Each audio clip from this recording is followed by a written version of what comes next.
नमस्कार। स्वागत है आपका मेरे YouTube चैनल पर। मैं पंडित एनसी शर्मा। आज मैं जिस विषय पर बात करने जा रहा हूँ वह विषय है हस्तरेखा के माध्यम से आपका विवाह सहमति से होगा या विरोधाभास स्थितियों के द्वारा होगा। कोर्ट कचहरी का सामना, झगड़े झंझट का सामना, लड़की को भगा कर ले जाना, इस तरह की स्थितियां जो खराब स्थितियों में गिनी जाती हैं उनके द्वारा आपका विवाह होगा। इसको हस्तरेखा के द्वारा काफ़ी कुछ जो मेरे अनुभव में बातें आई हैं उसको मैं आपको बता रहा हूँ।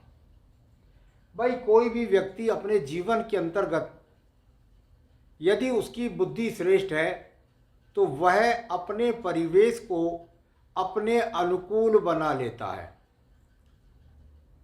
हस्तरेखा के अंदर यदि ईश्वर की कृपा से आपके पास बुद्धि रेखा है, हृदय रेखा है, बहुत ज़्यादा केवल भाग्य रेखा 5-4 रेखा है, तो निश्चित बात है कि ऐसा व्यक्ति बिल्कुल एकदम बहुत ही सरल स्वभाव का होता है। तो कुछ चीज़ें हस्तरेखा में बता रहा हूँ कि जिनके द्वारा ऐसे लोगों का प्रेम विवाह परिवार वालों की सहमति से होता है। पहले इसे बता रहा हूँ, इसके बाद बताऊंगा असहमति से होता है। तो इसके लिए आप देख सकते हैं कि भाई जिन लोगों का हाथ साफ सुथरा है वो तो मैंने आपको बता ही दिया। इन लोगों का बृहस्पति भी अच्छा मिलेगा क्योंकि इनकी सोच अच्छी होती है, और जिसका बृहस्पति अच्छा और जिसका शुक्र अच्छा उस व्यक्ति के लिए ये बृहस्पति और ये यहाँ पर शुक्र पर्वत, यहाँ पर कोई किसी प्रकार के बुरे चिन्ह नहीं है। इसका मतलब यह है कि उनका विवाह जो है और विवाह कराने वाले वो सही मिल जाएंगे। बृहस्पति अनुकूल, शुक्र अनुकूल, इसका मतलब विवाह के लिए अड़चन नहीं आएंगी। फिर भी कुछ चिन्ह भी हैं, उनको भी मैं बता रहा हूँ। तो ये स्थिति पहले हुई। दूसरी बात हुई कि ऐसे व्यक्ति के जीवन के अंदर जिनके प्रेम विवाह होते हैं उनकी यहाँ से जो रेखा शुरू होती है इसको बुद्धि रेखा बोलते हैं। ये बुद्धि रेखा दो मुखी होकर के चलती है। कुछ लोगों की इस प्रकार से होगी, कुछ लोगों की एक शाखा अंदर से यानी कि मंगल से इस प्रकार से निकल करके और तब जाकर के बुद्धि रेखा की शुरुआत होती है। अर्थात बृहस्पति यानी कि परिवार के बड़े लोग भी इसके साथ में इसको प्रेम करते हैं, इसकी बातों को सम्मान देते हैं। मंगल भी माता का कारक यहाँ हो गया। तो कुल मिलाकर जब ये दो स्थितियां मिल गई तब इस प्रकार की स्थिति व्यक्ति के जीवन में बनती है कि इसको अपना मन चाहा वर, स्त्री है तो स्त्री के लिए, पुरुष है तो पुरुष के लिए, इसको आप देख सकते हैं 30 साल से पहले दोनों ही पति पत्नी या पुरुष और स्त्री अगर लेफ्ट हैंड से देखेंगे तो भी ज्यादा उचित माना जाएगा। यहां पर इस प्रकार से ना होकर के कई बार इस बुद्धि रेखा का जो संबंध है वह यहां पूरे हाथ को पार करती है और इस प्रकार से जाकर दो मुखी हो जाती है। कई बार इस प्रकार से दो मुखी हो जाना और कई बार यहां से जाकर जुड़ जाना। इस विषय के अंदर यहां से मिल जाना अनिवार्य है। क्यों है? क्योंकि ये है यहां पर द्वितीय मंगल पर्वत और ये है यहाँ पर चंद्र पर्वत। यानी यहाँ पर किसी भी प्रकार की स्थितियों में इस व्यक्ति को दोनों परिवार की सहमति मिलती है। तो ये भी एक प्रकार का चिन्ह मिल जाता है। ऐसा जरूरी नहीं कि जो मैं बता रहा हूं वही का वही मिले। स्थितियां बृहस्पति को, शुक्र को, रेखाओं को देख करके जो जोड़ बनता है वह बताती हैं।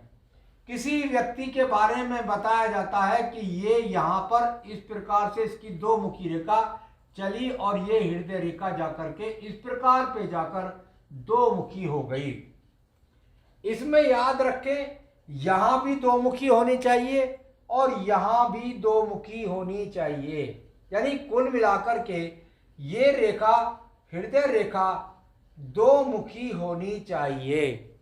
ये भी लोगों, जिनके लोगों का प्रेम चल रहा है, माता पिता से कहा, लड़की ने कहा, लड़के ने कहा, या दोनों बड़ी परिपक्वता के साथ एक उच्च पद की प्राप्ति के बाद फैसला लेते हैं कि हम जीवन में विवाह करेंगे, तो उन लोगों के पास मिलता है।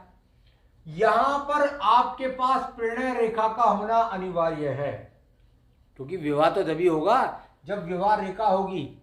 जिनके हाथ के अंदर एक रेखा है, इनका प्रेम विवाह या इनका विवाह जिससे होता है उसमें व्यक्ति एक ही, यानी व्यक्ति क्या है, आदमी जो पुरुष है वह या स्त्री जो पुरुष है वह कुल मिलाकर आपके जीवन के अंदर विवाह होगा, सुख संपन्नता से होगा, लेकिन वह अर्धांगिनी घर को संभालने वाली होती है। किसी में दो रेखाएं मिल जाएं तो ये दोनों ही पति पत्नी आपस में मिलकर के, तो प्रणय रेखा का, मेरा कहने का मतलब है प्रणय रेखा अवश्य है तभी तो विवाह होगा। दो है तो पति पत्नी दोनों विवाह करते हैं, दोनों नौकरी करते हैं। तो इस प्रकार की रेखा, यहां बुद्धि रेखा के बारे में बताया एक चिन्ह, और यहां बृहस्पति पर्वत को बताया, शुक्र पर्वत को बताया, हाथ ज्यादा कटा फटा नहीं है। साथ ही साथ इनका ये मंगल पर्वत होता है, इसको जो है साहस का कारक कहते हैं। ये मंगल पर्वत कहीं से भी किसी प्रकार की अगर बहुत ज्यादा काटने वाली रेखाएं हैं तो ऐसा नहीं होता, बिल्कुल एकदम उत्तम क्वालिटी का होता है। तो ये चीजें आप यदि किसी के दोनों ही लड़का लड़की दोनों के हैं, वो अपने परिवार से कह दें तो उनका परिवार उनके साथ में हो जाता है। उनको तमीज भी होती है कि भाई हम कह रहे हैं तो ऐसे नहीं कह रहे केवल प्रेम कर रहे हैं, ना कमाना ना धमाना ना लेना ना देना ना समाज ना प्रतिष्ठा। तो चलिए, ये तो कारण मैंने बताया आपको कि जिन लोगों को विवाह की अगर बात है तो वो सहमति से हो जाएगा, किन लोगों का विवाह असहमति से होता है। अब इसके लिए समझ लीजिए भाई, देखिए एक बात तो मैं आपको बता दूं कि ये लोग विचारधारा से हमेशा इनकी प्रवृत्ति के अंदर कलेश होता है। ये जबरदस्त कहते हैं हम तो विवाह करेंगे, परिवार वाले सहमत ना हो तब भी उनके प्रति पहला इनका जो शुरुआत होती है वह तरीका ही गलत होता है। यानी कुल मिलाकर इनके बृहस्पति पर्वत पर किसी भी प्रकार से कोई काला चिन्ह हो सकता है, इनके बृहस्पति पर्वत पर किसी प्रकार की आपस में बहुत ज्यादा काटने वाली रेखा हो सकती है, इनके बृहस्पति या शुक्र पर्वत पर किसी प्रकार से जाली बन सकती है, इनके इस पर्वत पर कोई काला तिल हो सकता है, बहुत सारे एक्स के चिन्ह हो सकते हैं। यानी एक तरीके से मैं कहूं बृहस्पति और शुक्र दोनों जो कि विवाह के कारक और विवाह कराने के कारक हैं वही खराब हो गए। तो जब दोनों कारक खराब हो गए तो विवाह भैया सहमति से कैसे होगा। दूसरी बात, इन लोगों की बुद्धि रेखा की यदि बात करता हूं, इनकी बुद्धि रेखा यहां पर एकदम डाउन हो सकती है, इनकी बुद्धि रेखा पर बहुत सारे दीप हो सकते हैं, इनकी बुद्धि रेखा पर बहुत सारी काटने वाली रेखाएं हो सकती है। यानी ये अपनी सोच से इस प्रकार के होते ही नहीं कि किसी प्रकार से सही डिसीजन, यानी एक तरह से मैं कहूं तो बुद्धिमान भी नहीं होते, पढ़े लिखे भी नहीं होते, बस हमें तो प्रेम विवाह करना है और जबरदस्ती करना है। तो चलिए यहां पर लड़का लड़की दोनों इस बात को भी देख लें। अब बात आई, मैंने कहा कि भाई आपके पास प्रणय रेखा यानी विवाह रेखा होनी चाहिए, इनके पास ये प्रणय रेखाओं का पूरा अंबार लगा होता है, 1 2 3 4 5 नहीं, ये प्रेम संबंध एक नहीं बना रहे हैं। ये जहां इनको दिखाई दिया अपना फायदा, धन दिखाई दिया, सुंदरता दिखाई दी, उस तरह का प्रेम संबंध बना करके, और जिद की रेखा मैंने आपको बताई, बृहस्पति शुक्र यहाँ खड़ा हुए तब ये स्थितियों को प्रभावित करते हैं। इनकी हृदय रेखा भी बहुत खराब होती है। ये हृदय रेखा किसी भी प्रकार से हो सकता है, जाली वाली हो, जब मैं विवाह की बात कर रहा हूं उसके लिए है, अन्य चीजों के लिए भी ये रेखाएं मानी जाती हैं। तो इस प्रकार की रेखा भी यहां पर इनकी जो है वो खराब देखने में आती है। तो हृदय रेखा खराब, यहां पर निम्न मंगल पर्वत, ये आपकी हृदय रेखा हो गई, ये आपकी यहां पर बुद्धि रेखा हो गई, ये आपका निम्न मंगल पर्वत हो गया। इसमें इतनी सारी काट फाट, इतने सारे बुरे चिन्ह, यहां पर काला तिल भी हो सकता है।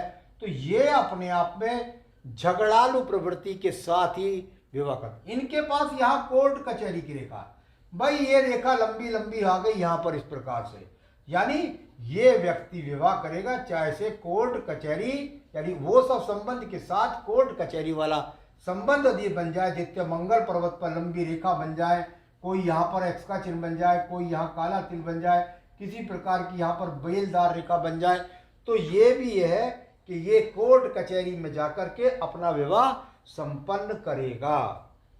तो आज मैंने बताया आपको कि आप अपने हस्तरेखा से देख सकते हैं कि विवाह आपके अपने परिवार की सहमति से होगा या फिर झगड़े झंझट कोर्ट कचहरी के साथ होगा। आगे भी अन्य विषयों को लेकर आपको अवगत कराता रहा हूँ। मेरे साथ जुड़े रहिए। नमस्कार।